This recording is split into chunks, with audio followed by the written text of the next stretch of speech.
tem que começar por dentro, tem que ser clara, tem que ser transparente, tem que se definir o que é que vai ser comunicado e quais vão ser os meios de comunicação, como é que você vai agregar esse seu time, porque quando esse time vai para a rua, ele tem que ir com o seu discurso, seu que ele tem que levar, não pode ser de outro, não pode ser da cabeça dele. Ele tem que acreditar no que você está dizendo para ele. Isso lhe fortalece, fortalece a instituição, fortalece todo o trabalho que é feito em torno da crise.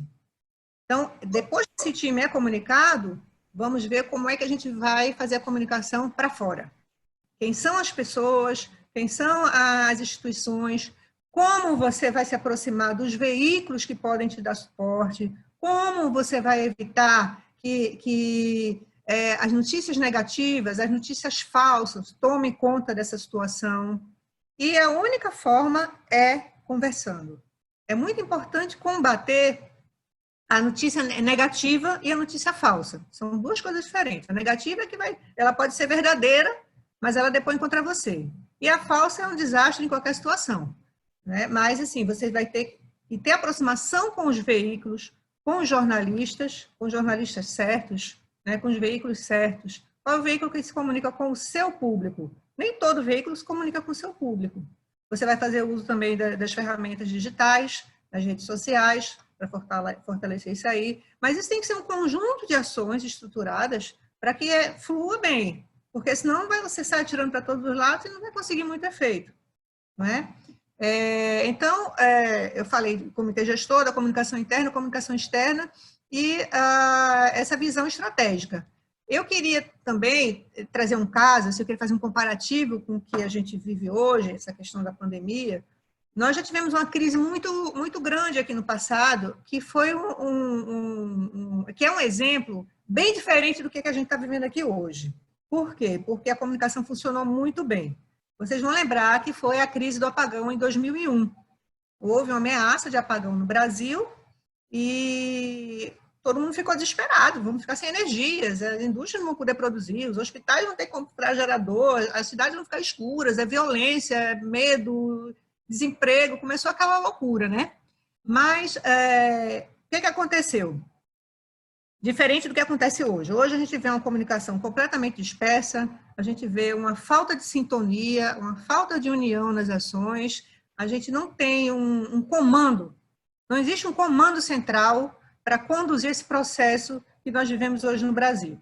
Todo dia uma confusão, todo dia uma briga, o ambiente político contaminou completamente o enfrentamento do coronavírus. E naquela época, não. O que aconteceu? Naquela época, quando a ameaça se instaurou, a primeira providência foi planejar como é que a gente vai enfrentar isso, porque era preciso convencer a opinião pública que ela tinha que fazer parte daquele processo. Era preciso que as pessoas economizassem energia para que ninguém ficasse sem energia. E os reservatórios, 97% dos reservatórios na época, estavam com um mínimo de água. Não chovia, né? Havia também um aquecimento da economia em função do Plano Real, e motivou também o consumo, né? E era preciso trabalhar todos esses fatores. O trabalho de comunicação que foi feito, primeira coisa primeira providência, foi eliminar a palavra apagão. Vamos tirar essa palavra apagão do cenário e vamos falar em consumo consciente, vamos falar em economizar. Então, começou-se um discurso por aí. Tentou-se mostrar que o verdadeiro culpado dessa situação era São Pedro, porque ele não trazia chuva. E um outro fator bem importante é encontrar um porta-voz que comandasse esse processo. Então, juntando esses fatores, se fez uma campanha de comunicação, onde houve um trabalho, um esforço muito grande de convencimento da população que era preciso economizar energia para que não faltasse para ninguém. E essa campanha ela acabou dando certo. Primeiro porque havia só um interlocutor, e ele teve todos os poderes para poder convencer a imprensa e a opinião pública de que aquele era o caminho. Gente, eu vou fechar aqui a janela, porque está passando o cara que vende alguma coisa. Só um minuto. Deve ser o do ovo, né? Patrícia mora em Boa Viagem, eu acho que o carro do ovo. É, o cara do ovo. Todo dia passa, né? Então, então, esse trabalho de comunicação mostrou isso. Vamos convencer a opinião pública de que eles precisam ser parceiros, convenceram a imprensa também de que precisavam ser parceiros, né? Com um trabalho de muita interlocução, de muito esclarecimento.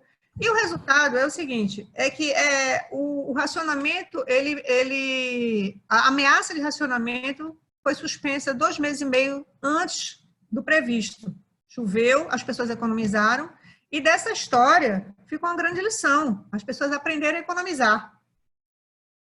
Aprenderam a economizar energia, a indústria começou a produzir também equipamentos mais eficientes, e hoje a gente não vê isso, hoje a gente vê um descontrole total. Hoje falta o quê? Falta uma gestão nessa comunicação. E alguém que tenha a postura de líder da situação, que é uma pessoa que tem que ser escolhida, que tenha uma interlocução fácil, que tenha também realmente poderes para conduzir o processo como deve ser conduzido. Mas a gente tem duas situações, tem situações de enfrentamento o tempo todo. Então fica muito difícil a gente prever o cenário de amanhã. Até do ponto de vista econômico, você fica sem recurso de fazer um planejamento, porque você não sabe como é que as coisas vão se comportar, né? Como é que você vai colocar as pessoas na rua se não tem nem máscaras? A Espanha está distribuindo 10 milhões de máscaras, distribuindo 10 milhões de máscaras. Aqui, se você quiser comprar, você não encontra na farmácia. Então, são situações que precisam ser pensadas para que tenha um desdobramento e tragam uma certa tranquilidade, no sentido de que isso está sendo conduzido da melhor forma possível, mas hoje a gente não sabe.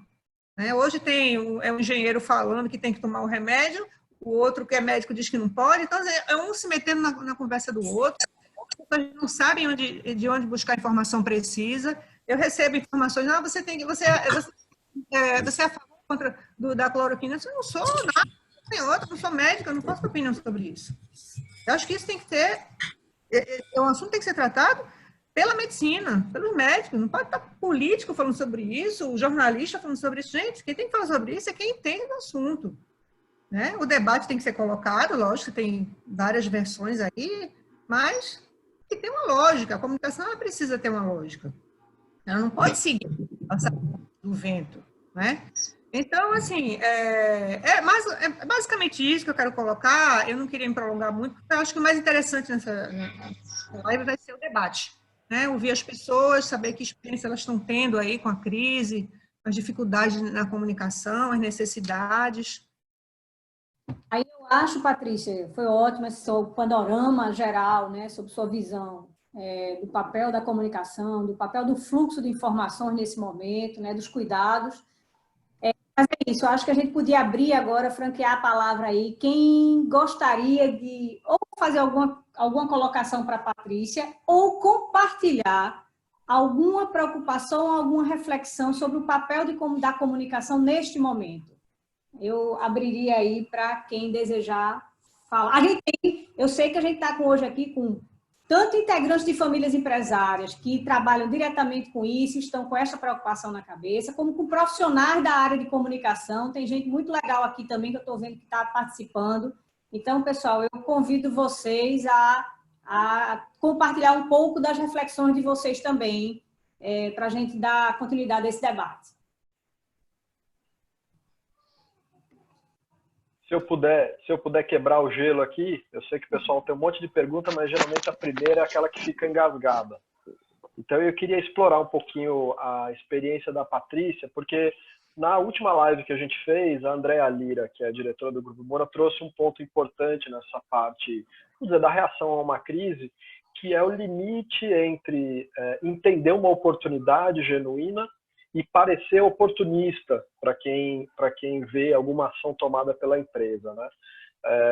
Como é que, na tua experiência, Patrícia, como é que é a gestão desse equilíbrio, né, da empresa entender, como você tinha falado, algumas oportunidades que surgem pela crise, seja de reagir, seja de fazer alguma coisa diferente, mas também comunicar de uma maneira assertiva para não parecer que está sendo oportunista num momento extremamente grave para todo mundo.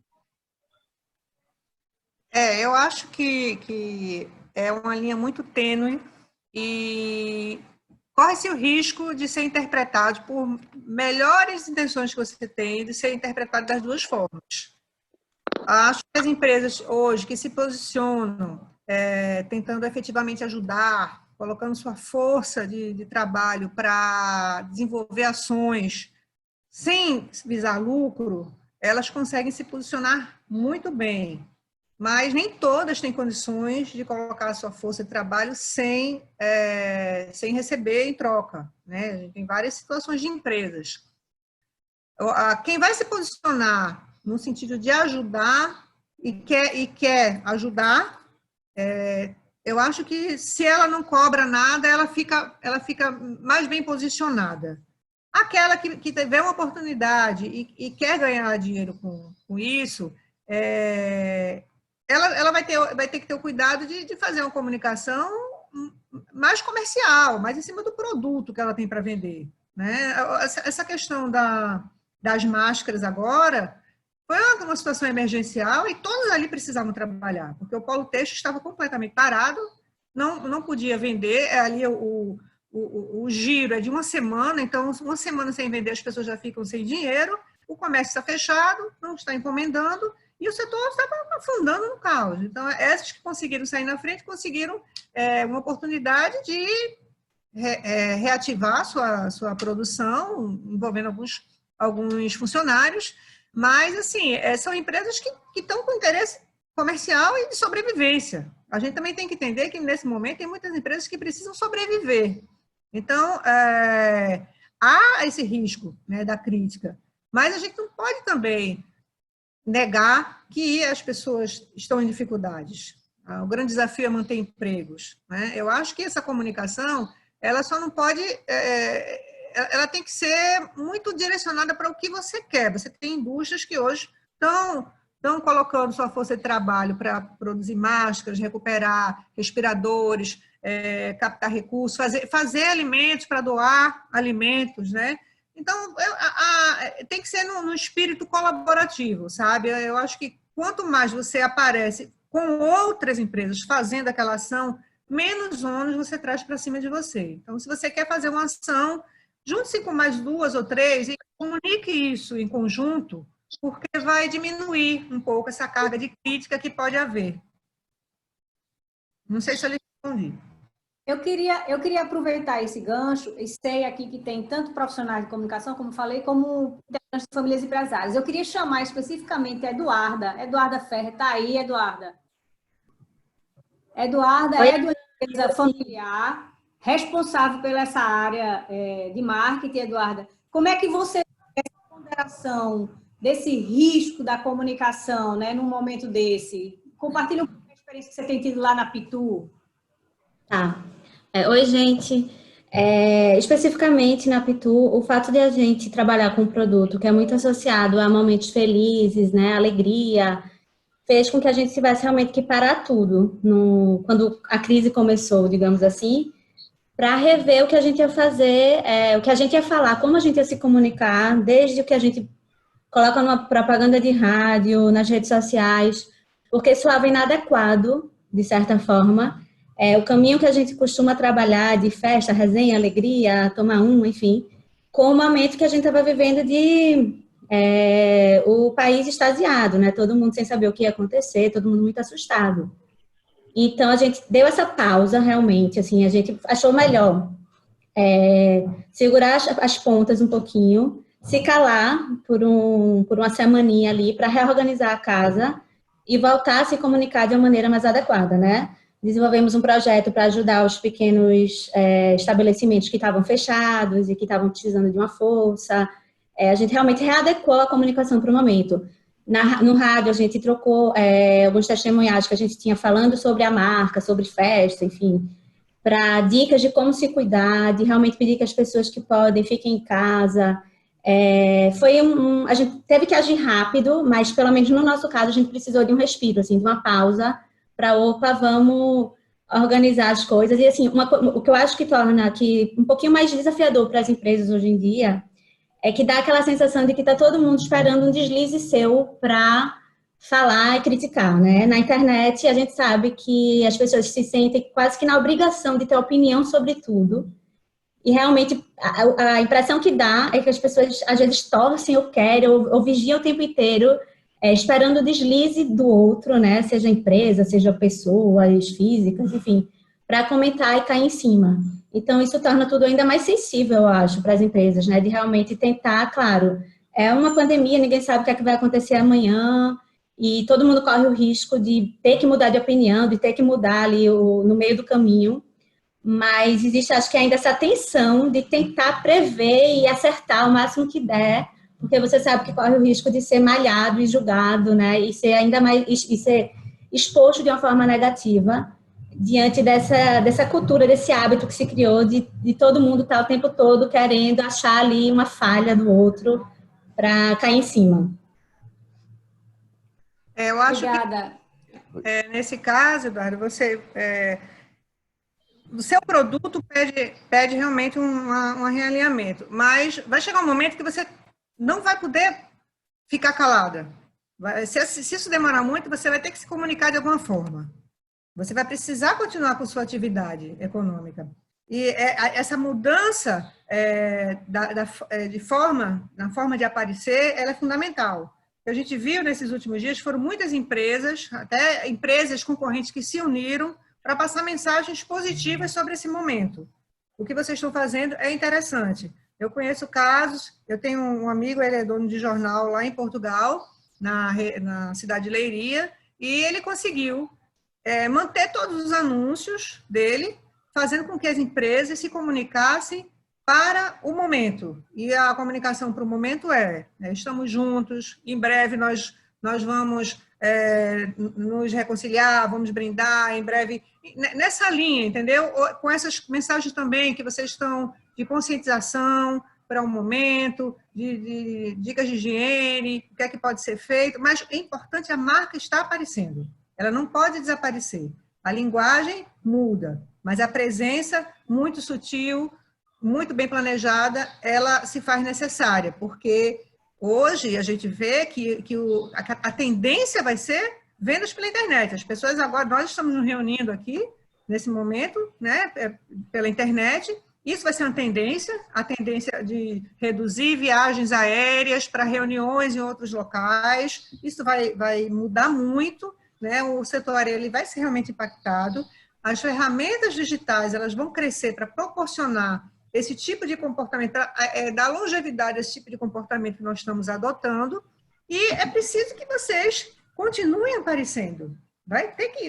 Depois surgiu, Patrícia, um segundo momento, isso que eu dividi com vocês foi muito quando tudo começou, né, que a gente precisava ver, peraí, vamos organizar a casa, ver como é que a gente vai se posicionar. Depois veio um segundo momento, muito trazido por conta das lives, que se quebrou um pouco, assim, o tabu, né? Porque ainda estava, no princípio, aquela coisa de como é que você vai falar de bebê, de alegria, nananã, num momento como esse. Mas depois as pessoas, assim, acho que não dava para esperar diferente do brasileiro, né? Conseguiram encontrar uma forma ali de continuar festejando e curtindo, que foram as lives.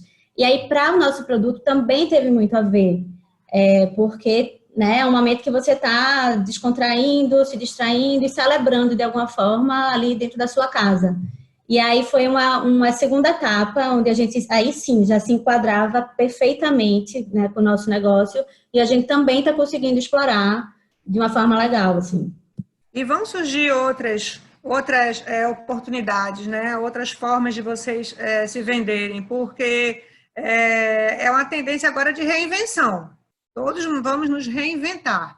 É muito importante também olhar as experiências dos países que já passaram por isso, né, que já estão num estágio mais avançado, que já estão descendo aquela curva, ver como é que as empresas se posicionaram, né, nesses países para não deixar de se conectar com o seu consumidor. É uma dica bastante interessante. A questão da publicidade em si, ela é mais fácil da gente conseguir informações, né? Fazer uma busca e identificar aí modelos que podem ser adotados nessas situações.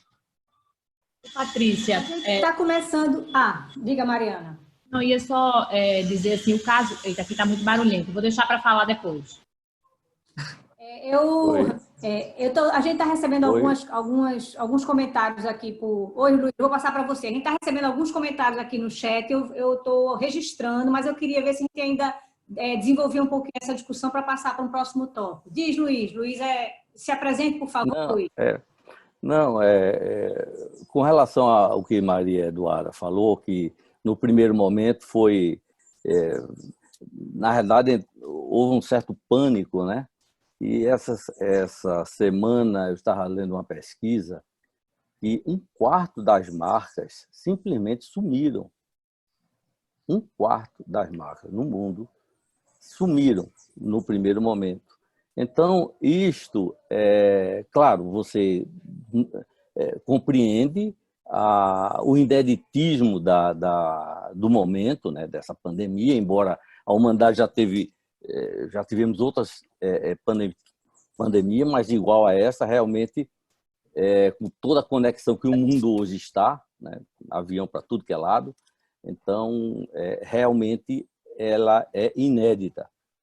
Mas o que se vê é o seguinte, é que, e a gente, como a Patrícia falou, temos que ver o lado econômico do processo, né? Como as empresas vão sobreviver, essa coisa toda.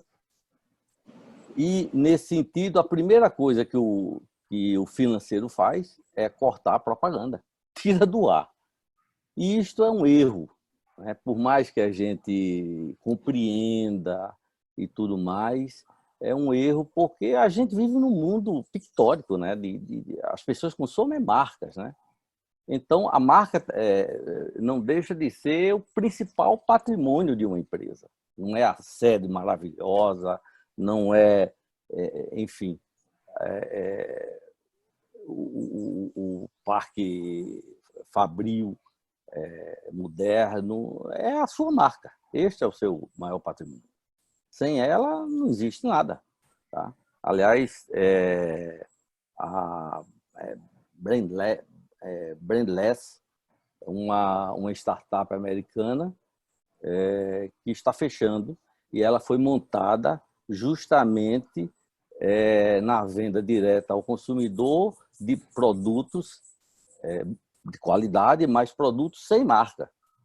Foi fundada, me parece, foi em 2017 e está fechando agora. Ou seja, não conseguiu, entendeu? Sobreviver, um produto mesmo de qualidade, de custo barato, entendeu? Mas sem marca. Então, isto mais uma prova de que realmente a marca é fundamental nesse processo. E Maria Eduarda também falou, e foi interessante, que é isso aí. O que tem que se fazer é readequar a sua comunicação, o que eles fizeram logo em seguida. Entendeu? E isso é que é importante. E a gente está vendo exemplos maravilhosos aí, agora, ultimamente, das marcas meio que correndo atrás, né? Mas calar, não. Luiz, Oi. Sabe o que eu acho? O que acontece, que tem acontecido muito, percebe, é que quando essa crise chegou, né, trazendo esse problema de liquidez, deixou as pessoas tão perturbadas que elas só conseguiram olhar para isso. Elas só olham para esse problema. Então, é por isso que, num momento como esse, você tem que ter um comitê de crise para que tenha outros olhares para outras coisas. Você precisa ter outras pessoas pensando o negócio como um todo. Você não pode estar só preocupado em pagar a conta e em descobrir como é que você vai sair daquela situação. Você tem que ter o seu criativo com você, né? E esse criativo ele está em todas as áreas, ele está no jurídico, ele está... Por exemplo, você pode pegar o seu jurídico e verificar se você tem, fazer um levantamento, ver se você pagou impostos em excesso e ver se você tem créditos tributários e buscar esse dinheiro nesse momento. Porque a maioria das pessoas, se for fazer uma investigação, vai descobrir que tem créditos tributários. Então, assim, você tem que ter pessoas te ajudando para te dar esse suporte, né? Então, quando você tem uma equipe de comunicação, a Pitu tem uma equipe muito eficiente, né? Uma agência que pensa muito bem, ajudou nesse momento pensar. Agora, imagina, você é um pequeno empresário que não tem esse suporte. Você tem que parar e pensar em tudo sozinho, não dá. Você tem que ter essa equipe. Então, quem é que Aí, trabalha Patrícia, com ajudar? Patrícia, eu vou pedir aí, Oi. já que você falou do pequeno empresário, eu vou pedir só duas pessoas que estão querendo compartilhar um pouco mais de experiência para alimentar o debate. Eu sei que Andréa Neves e Ricardo Galdino, eu sei que a Andréa tem experiência com pequenas empresas, pequenos negócios. Andréa, você quer compartilhar aí também a sua experiência nisso? Quero sim, vamos lá. Primeiro aí, comentando um pouquinho o que a Patrícia falou no início, do para fora, essa questão da crise conjuntural, e ela se agrava porque a gente, entrecortada ela, você tem as crises permanentes de imagem. Eu não quero entrar na questão ideológica, né? A gente tem essa questão da política de gestão, mas a gente tem a crise e também fomentada de falta de credibilidade em veículos, né, e fontes, enfim, então isso agrava a insegurança, né, onde recorrer, onde eu vou me sentir mais seguro, onde você sabe que existe todo um trabalho para descredenciar, né, seja instituições de saúde, de comunicação, enfim, isso para fora.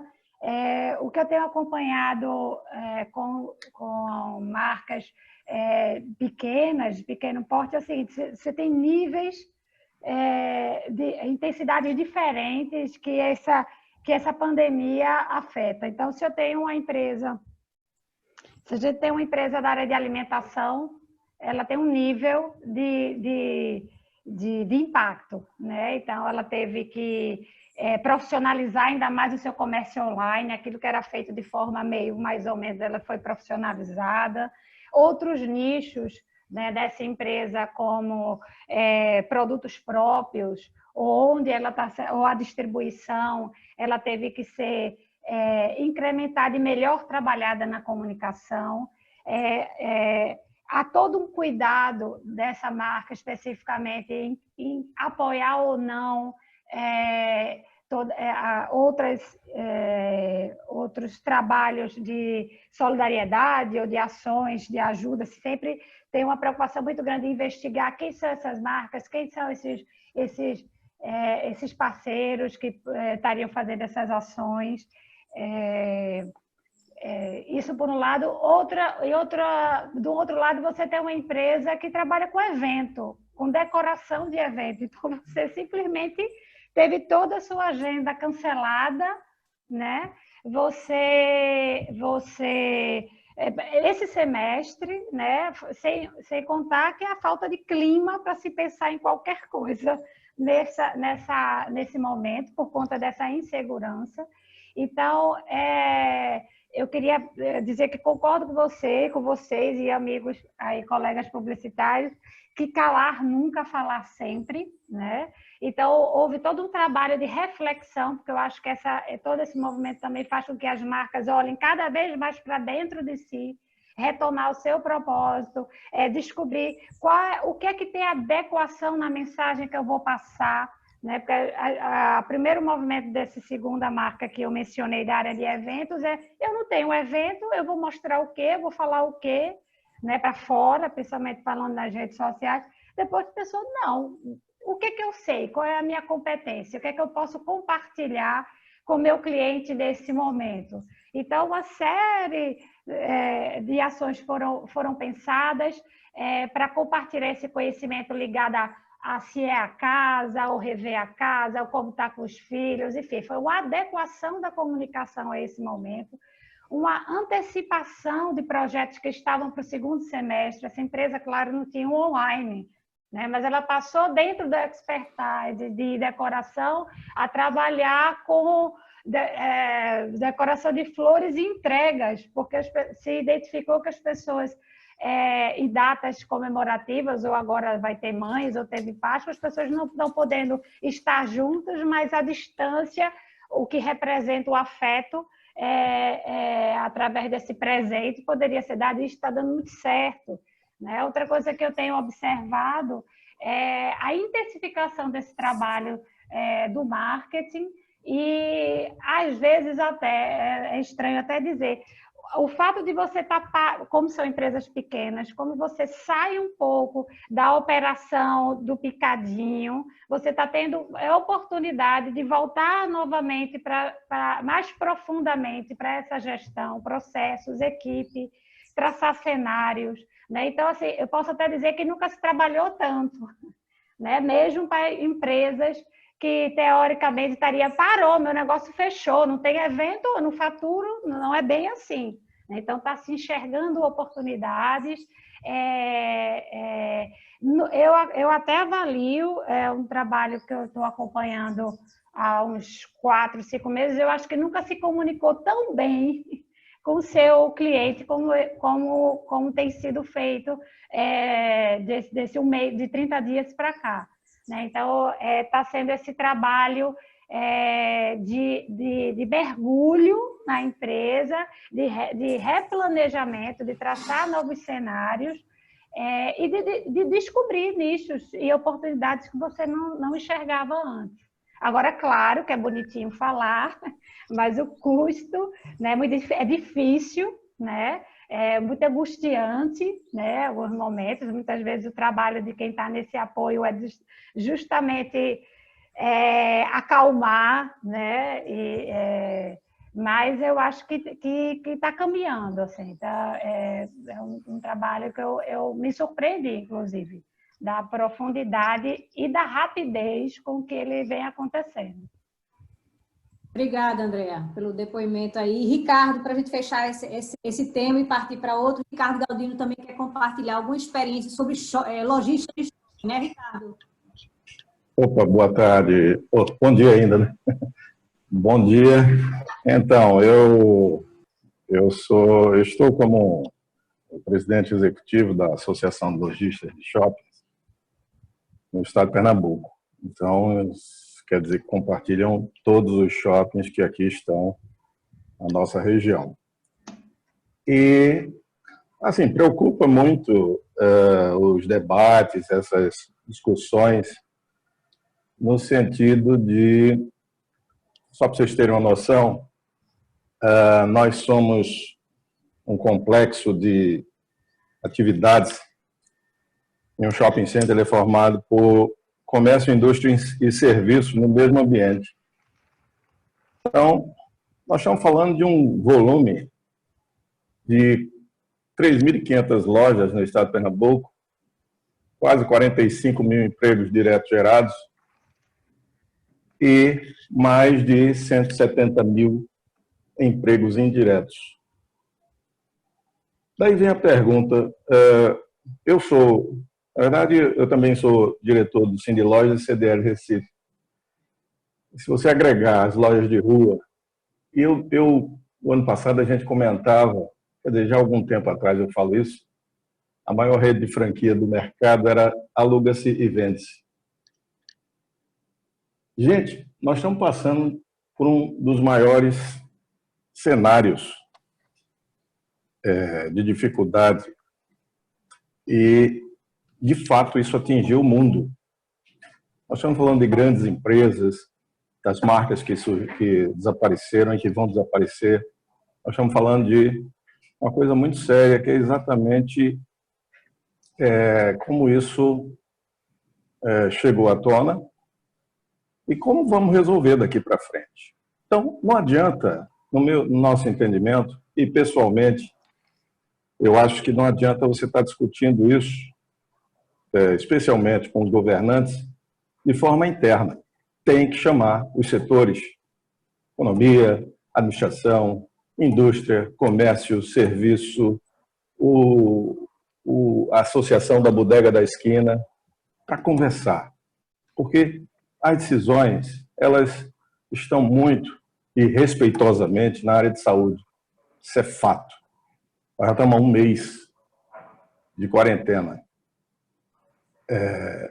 A preocupação que o mundo hoje tem é como sair dessa quarentena de forma responsável, de forma ativa, porque o que dá a entender, o que parece ou transparece aqui no Brasil é que é um cabo de força, sabe? De um lado, um grupo puxando para a esquerda, do outro lado, um grupo puxando para a direita.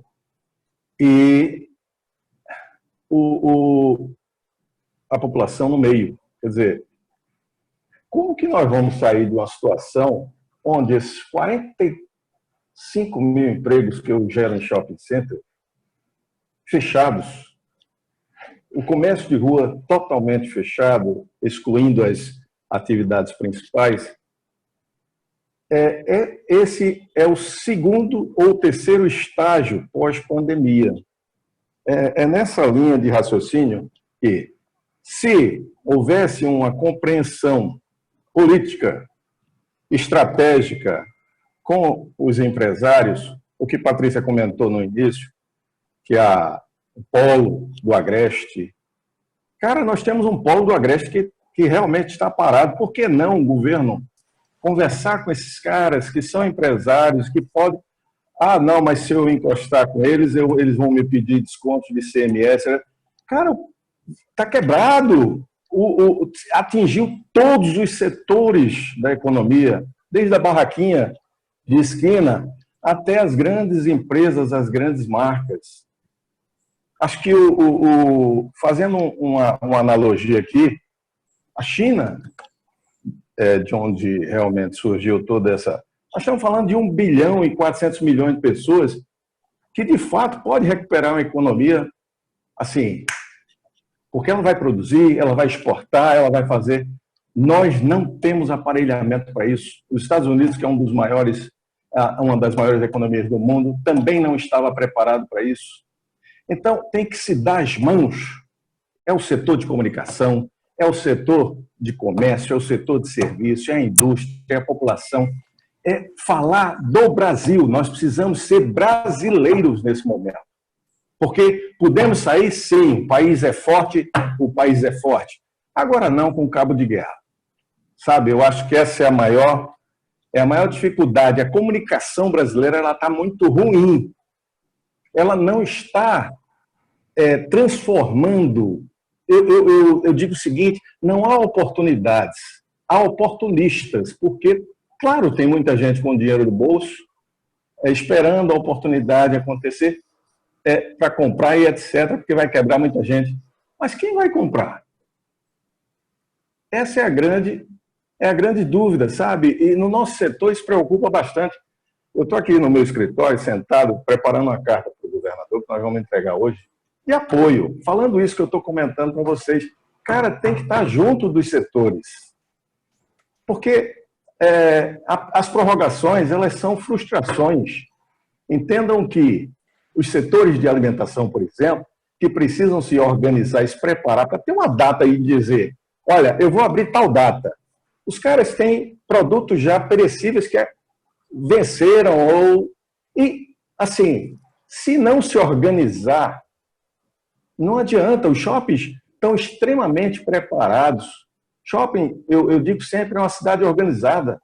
Tem seu prefeito, sua administração, tem sua equipe, tem os seus lojistas, que é quem faz funcionar esse negócio. Nós estamos falando em shopping center, para quem não conhece, 90% dos lojistas de shoppings são micro e pequenos empresários. E nós já temos grandes redes anunciando que vão paralisar suas operações.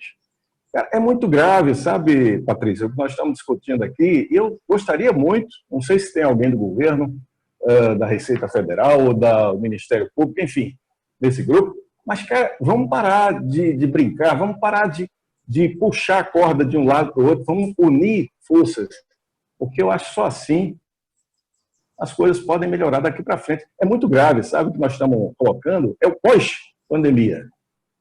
É o pós-pandemia, ok? Era só isso que eu queria colocar. Ricardo, olha só, é isso que eu falei, é a questão esse aspecto da crise que você traz é o aspecto do enfrentamento. Hoje eu dou consultoria para a Federação das Indústrias do Estado de Pernambuco, nesse sentido, né, de como a gente vai ordenar essas demandas visando esse enfrentamento, porque a articulação com o governo é difícil, com os bancos é difícil, e o setor está sofrendo muito, né, porque a maioria são de pequenas empresas. Então, uma das coisas que eu sugeri nessa gestão da comunicação que eu faço com eles é justamente isso que você está colocando, é uma articulação em conjunto. Não adianta ficar, embora seja uma federação que traga uma série de entidades, é a federação tentando dialogar com esses atores, quando, na verdade, deveria haver uma série de instituições de segmentos diferentes fazendo a mesma coisa. Houve uma reunião com o governador, há uns 2, 3 semanas atrás, dessas instituições, foi uma tentativa de diálogo em conjunto, mas os pleitos não foram atendidos. Então, hoje a gente está vendo o quê? As empresas estão descendo a ladeira. Essa articulação com o governo, ela não consegue, de fato, acontecer. O governo se coloca também numa posição de que não pode abrir mão de receita. As empresas precisam de diferimento. Agora, como você falou, é preciso dialogar com os setores, porque se esse diálogo não acontecer agora, se essa comunicação não for efetivada agora, o dano vai ser muito maior, porque essa pandemia passa, mas a economia vai sentir os efeitos por muitos meses. Então, é preciso realmente olhar para esses segmentos. Agora, sozinhos, vai ser difícil. É preciso que se articulem, é preciso que você, que representa uma associação, se articule com a FIEP, isso está no plano de comunicação deles, né? Essa articulação em conjunto. Tem que haver, tem que juntar a Brasel, tem que juntar a BIH, tem que pegar a FIEP, a FEComércio, todo mundo, e tentar ver como vai conduzir isso, porque é preciso agora começar a fazer esse plano de retomada.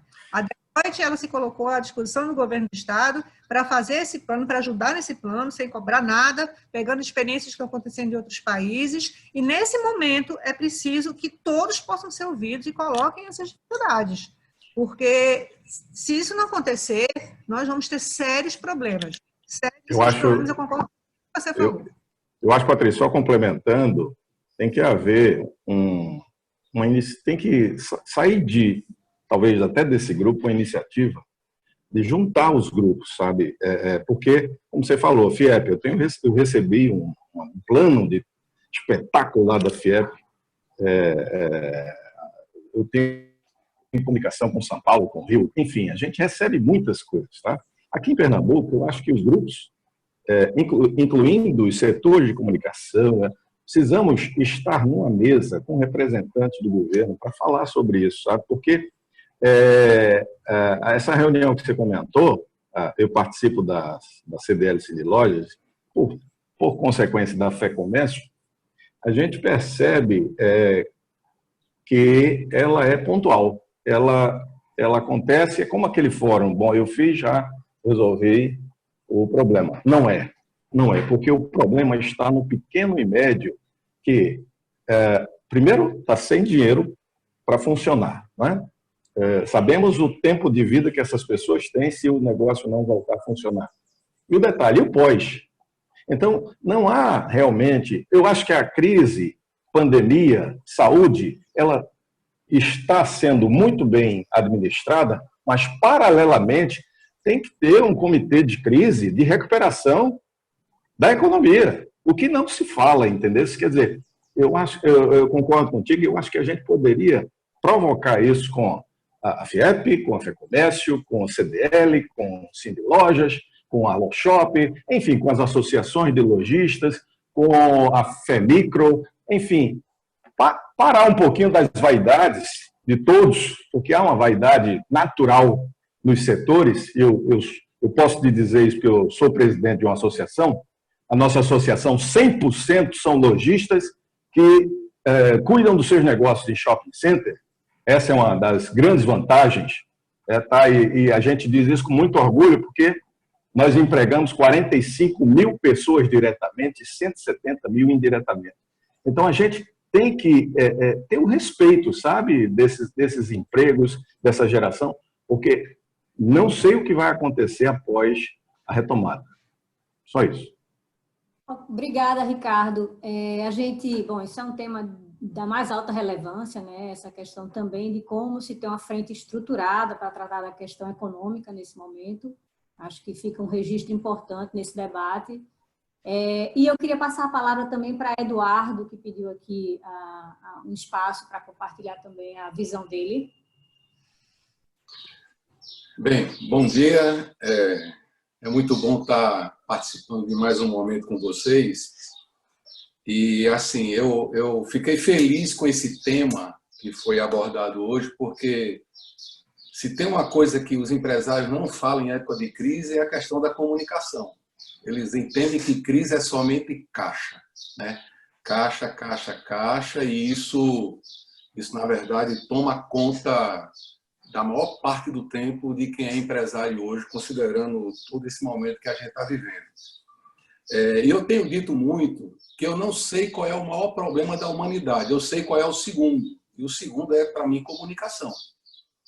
Se a gente for olhar o que a gente está vivendo e o que a gente já viveu, tanto no mundo corporativo como na própria história, a comunicação, ou a falta dela, ou a forma não muito clara de como ela é tratada, ela realmente complica muito, né? Ela complica muito. E durante esse tempo que a gente está vivendo, nós podemos comunicar várias coisas e de forma diferente. Inclusive, quando a gente está pensando em longevidade das empresas, a gente tem um tripé e inovação faz parte desse tripé.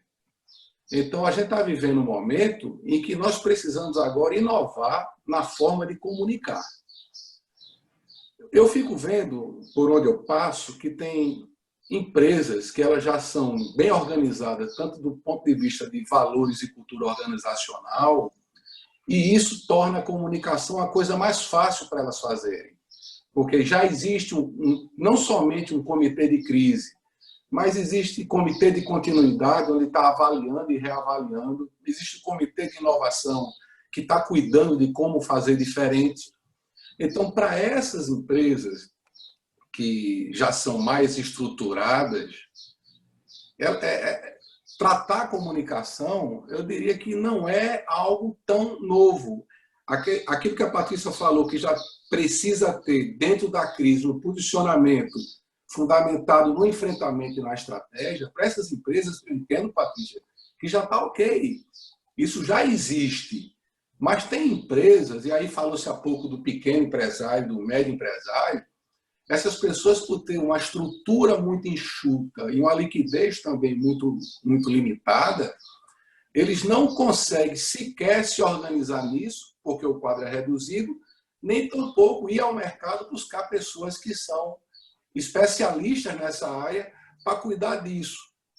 Então, na verdade, eu fico olhando esse momento onde, por exemplo, no último encontro, o Deusmar Queiroz, ele não tem tido problema nessa área de comunicação, mas tem outros que estão tendo. E eu fico vendo, e aí vou jogar isso para a Patrícia, que está trazendo esse conteúdo para nós, eu vejo assim, comunicação hoje, onde existe uma quebra geral de confiança, é muito complicado fazer comunicação.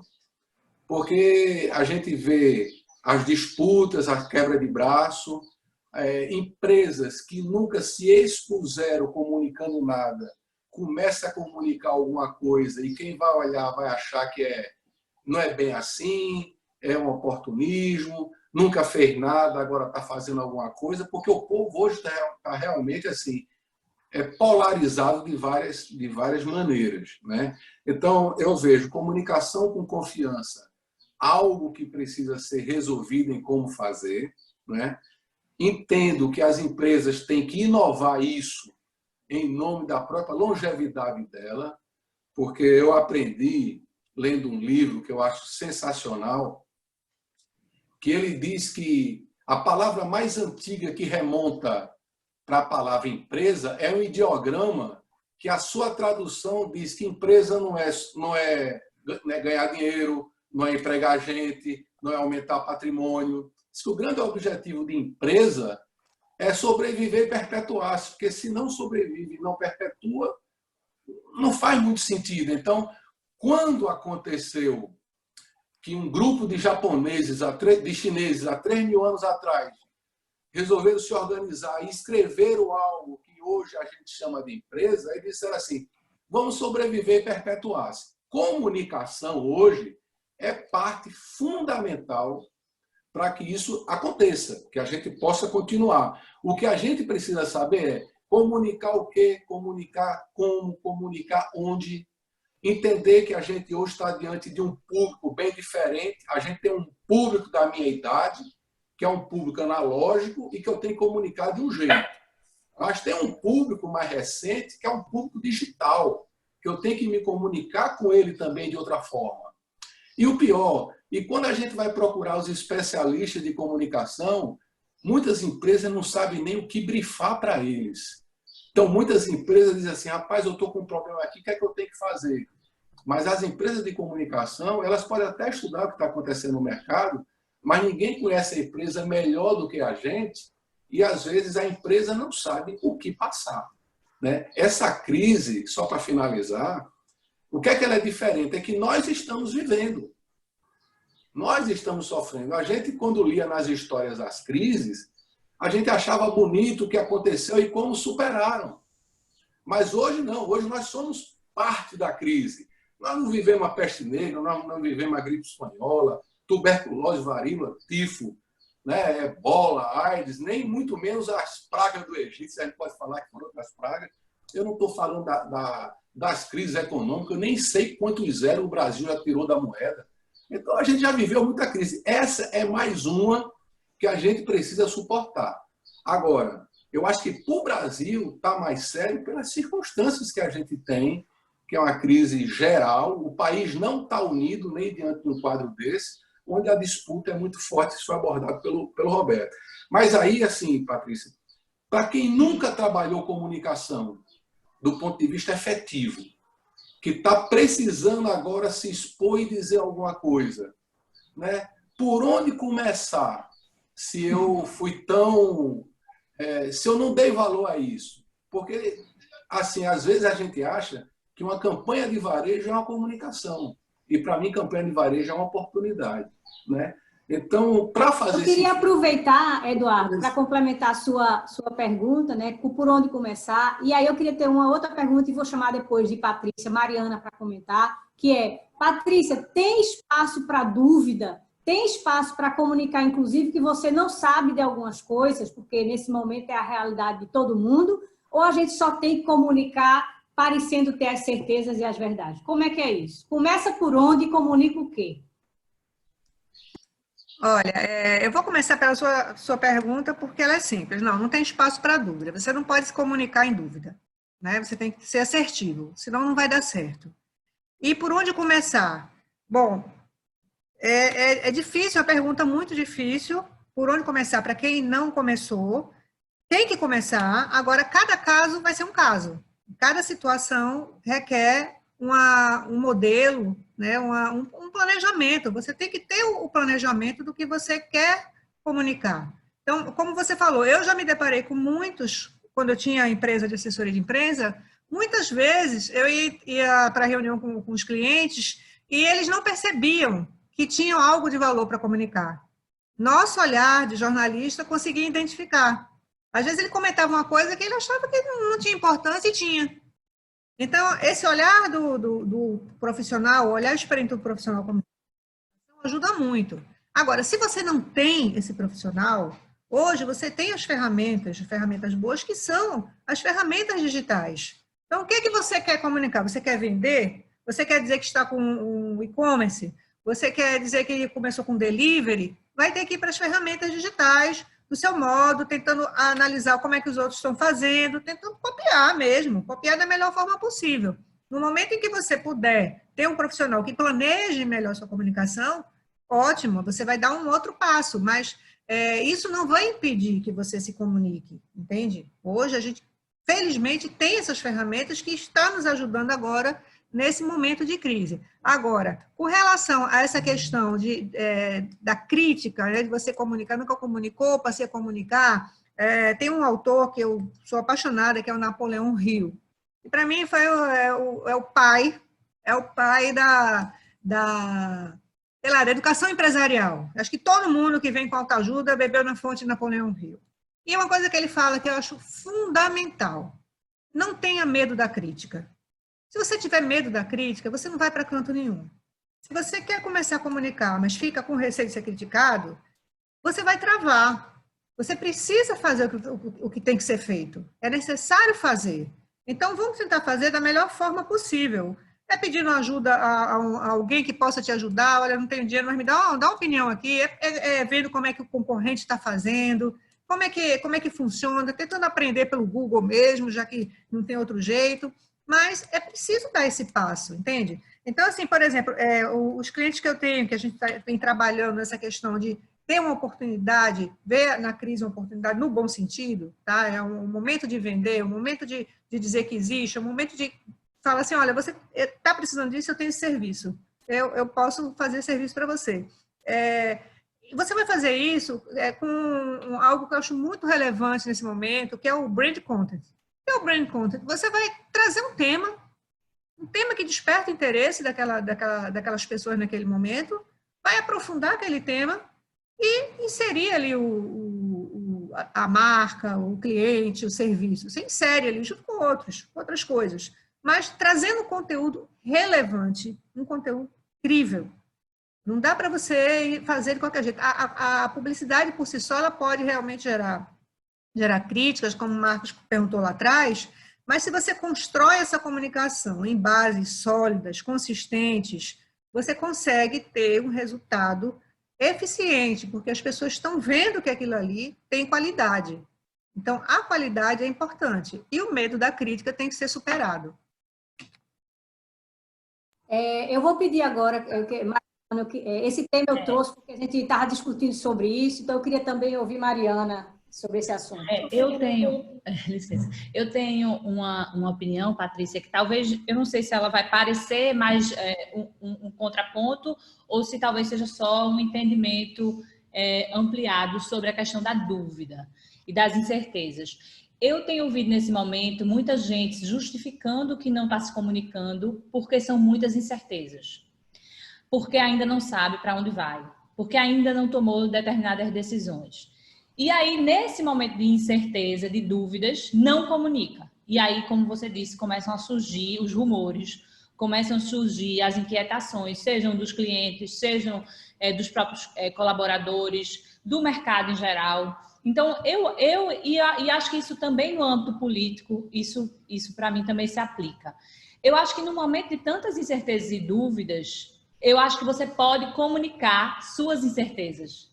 Você expressar como líder que você não sabe, expressar como líder que você ainda não tomou uma decisão porque está esperando determinadas informações, pode trazer confiança para o mercado, pode trazer confiança para o seu, enfim, para os seus colaboradores, para os seus clientes. Então, eu acho que o que você diz assim, comunicar com dúvida, eu concordo. Comunicar sem saber muito bem se é aquilo que você acredita. Mas você comunicar a dúvida, talvez seja uma possibilidade. Comunicar o seu sentimento de incerteza, eu, pelo menos, interpreto como uma fortaleza de uma liderança.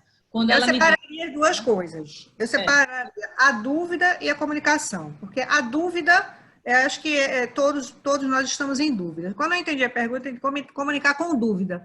Não, eu acho que não se comunica com dúvida. Você comunica nesse ambiente de dúvida, mas tem que ser assertivo. Então, se nesse momento você não tem um panorama e você comunica de forma transparente, você está comunicando bem. Você dizer, olha, nesse momento, nós não sabemos se vamos demitir ou não. Isso é uma comunicação assertiva. O errado é você dizer, olha, nós não vamos demitir, mas está querendo demitir. Eu não vou demitir, mas sabe que vai demitir. Então, isso aí não é legal. A comunicação ela tem que ser transparente, sempre. Mesmo que ela seja dolorosa. Você vai... E nessa transparência, o fato de você não ter todas as certezas se inclui, vamos dizer. Você assumir que não tem todas as certezas é comunicar com transparência e com assertividade. Você comunicar dizendo, olha, hoje está muito difícil eu manter a empresa funcionando. Eu não sei se eu vou demitir. Isso não está claro. Eu estou fazendo o possível para não demitir, eu tomei tais e tais e tais providências. Hoje o cenário é esse. Do jeito que está, eu consigo mais um mês. Daqui a um mês a gente vai reavaliar. Isso é uma comunicação assertiva. Você não está mentindo, você está sendo transparente, você está usando todas as suas ferramentas. Isso dá um conforto para as pessoas. Pessoal, a gente está chegando aos 10 minutos finais e eu tenho aqui 2 inscrições do Alberto Furtado e do Renato Raposo, e tem um comentário do Ricardo Vilarim, que se ele quiser fazer, por favor, eu peço a ele que faça para o grupo. Aí eu queria, Alberto, aí eu queria ver se a gente organizava para nesses 10 minutos dar conta dessas 3 posições e discussões. Alberto, você podia, por favor, colocar a sua visão? Posso sim. Bom dia. Vou ser rápido. Eu sou agrônomo, sou consultor no ramo do agronegócio, moro em Piracicaba, São Paulo. Eu queria perguntar à Patrícia sobre o fato da comunicação externa, que ela destacou a importância. Eu vejo o setor do agronegócio que está andando, caminhando, está plantando, está tratando a cultura, está colhendo, e pelo tamanho e a importância do setor no Brasil, vai ser fundamental para o Brasil sair da crise mais rapidamente. A economia primária vai ser fundamental. E eu vejo que o setor, mesmo os pequenos e médios produtores e grandes, os pequenos e médios que se juntam em cooperativas e associações, e os grandes, tanto empresas familiares ou não, elas, na minha visão, estão perdendo um espaço de comunicar para a nação essa importância do setor. Estão parados, eles estão tocando.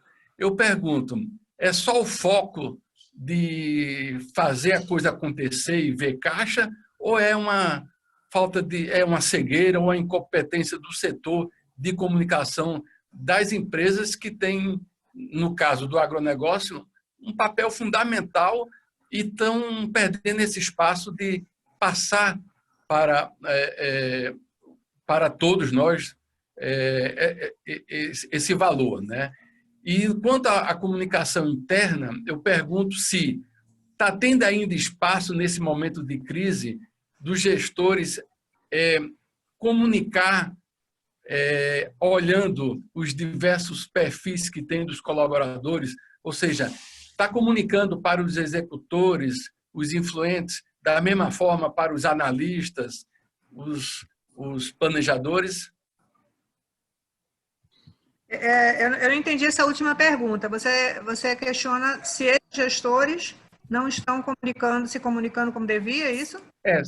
Se está tendo espaço para ter o devido cuidado de comunicar a crise ou qualquer decisão empresarial de maneiras diferentes. Ou seja, ou está comunicando de uma mesma forma para todo tipo de pessoas e colaboradores da empresa. Porque você sabe que tem perfis de estilos de personalidade diferentes. Então, comunicar uma coisa de uma mesma forma para estilos diferentes, eu sei que talvez seja até um preciosismo nesse momento, mas a comunicação é importante, né? É muito importante, nesse momento, você estabelecer essa comunicação, até porque as pessoas elas estão muito ansiosas, estão muito aflitas. A comunicação ela tem que acontecer. Então, todo gestor ele tem que ter alguma comunicação com seus funcionários. Eu não sei te dizer... Patrícia,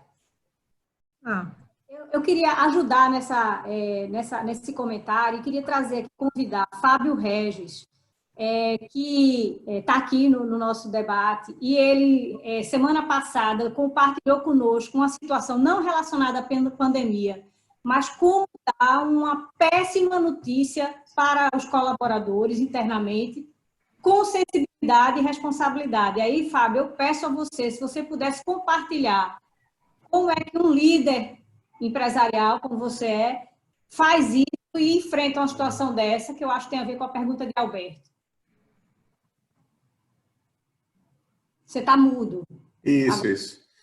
Na realidade, eu falei com a Elane, aconteceu conosco, a gente perdeu 2/3 da nossa empresa no início de 2017, por ocasião de falta de água. A gente estava num distrito de irrigação no estado da Bahia e foi uma coisa muito inesperada, até o posicionamento da Secretaria de Estado, que foi também, acho que um pouco irresponsável na época. E a gente desistiu de tocar essa fazenda. Na época eram quase 600 empregos nessa fazenda. E foi um problema muito sério. Como vamos comunicar? Eu cheguei na fazenda num dia e o gerente com os coordenadores estavam pensando, não, eram 4 unidades de produção dentro da fazenda, cada um com seu coordenador, estavam pensando, na segunda-feira comunicamos com um, na terça-feira comunicamos com outro, até a quinta-feira. Eu digo, isso não vai dar certo. Na segunda-feira, quando comentar com os primeiros, todo mundo vai ficar sabendo, e isso vai virar uma loucura, isso vai virar uma bomba. Eu digo, não, para. Vamos reunir todos e eu vou comunicar com todos. E vou dizer a verdade. Hoje, nós podemos fazer a rescisão de todo mundo. A gente tem recursos para fazer a rescisão, de encerrar. Decidimos encerrar porque é inviável a nossa operação aqui, porque já é a segunda crise que passamos por essa questão de falta de água. E depois disso, aconteceu uma coisa muito inesperada. Todo mundo levantou e bateu palmas. Apesar de estar comunicando uma coisa ruim, mas foi uma coisa com muita sinceridade e existia uma agregação muito grande entre as pessoas compreendiam a situação. E eles achavam melhor que realmente estava sendo sincero e a gente conseguiu realmente fazer a rescisão e pagar a rescisão de direito de todas as pessoas. E hoje já faz 3 anos, não tivemos nenhum caso na Justiça do Trabalho depois disso. Quase 600 pessoas. E quem comunicou fui eu. Muito bem. Muito bem. Comunicação. Eu queria agora abrir Obrigada, Fábio, pelo depoimento. Eu queria chamar agora Renato Raposo, e a gente tem aí 5 minutinhos para isso, e para Ricardo Vilarinha a gente concluir o diálogo de hoje. Renato está por aí ainda? Estou por aqui. Obrigado pelo microfone, Elane. Bom, eu só queria dizer que concordo inteiramente com o Partido da Transparência. Acho que é sempre um bom partido. Eu trabalho com relatórios anuais, com relatórios de sustentabilidade, e ao longo da minha carreira tive experiências de que, efetivamente, transparência é um bom princípio ao qual se ater. Já vi isso, por exemplo, essa experiência que acabou de ser relatada da dispensa dos funcionários. Eu vi isso, por exemplo, na Natura, de um jeito diferente. O então senador Eduardo Suplicy foi pedir uma doação e ouviu um não, uma doação para a campanha, ouviu um não dos sócios controladores, dos acionistas controladores e do CEO da Natura, e saiu de lá de mãos abanando e foi à tribuna do Senado e fez um elogio à Natura pela campanha de voto consciente que a Natura fazia em Cajamar. Já também, enfim, também na mesma Natura, vi Pedro Passos, que é um dos acionistas controladores, dizer num painel de diálogo de stakeholders que aquele debate, aquele encontro, servia para que não para que tudo que tivesse ali sendo dito fosse que a Natura iria fazer tudo que ali tivesse sendo dito, mas que aquilo servia para que a Natura pudesse olhar olho no olho, né, daquelas pessoas e dissesse, olha, isso a gente vai fazer, isso a gente não vai, isso aqui a gente não sabe como fazer, gostaria de contar com a ajuda de vocês. Portanto, acho que a transparência, né, e às vezes essa sinceridade, né, dessa falta de certeza é muito positiva, né, na construção de relações robustas, né, com os seus stakeholders, que eu entendo que é onde está o verdadeiro valor, né, nessa questão da construção do valor de marca.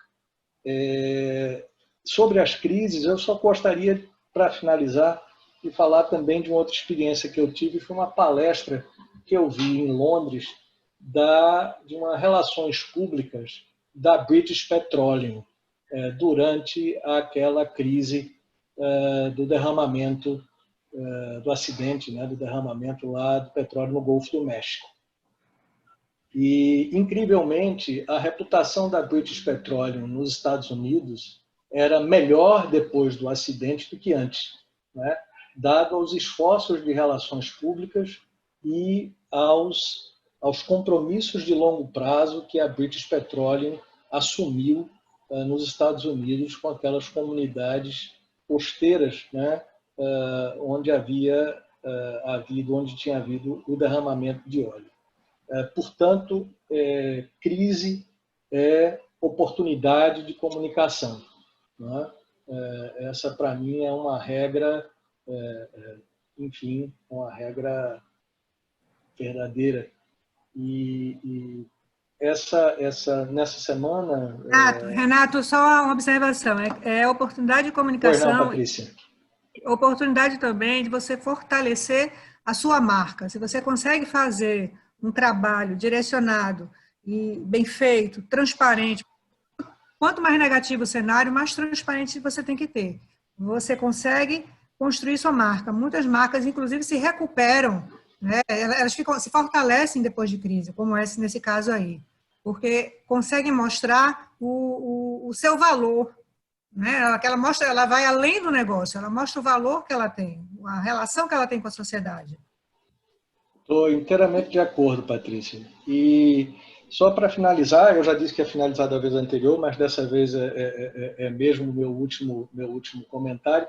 Nesta semana, nesta segunda-feira, no Roda Viva de Mônica De Bolle, ela trouxe um aspecto interessante acerca desta crise que nós vivemos. É que esta é uma crise econômica que nasce de uma questão de saúde.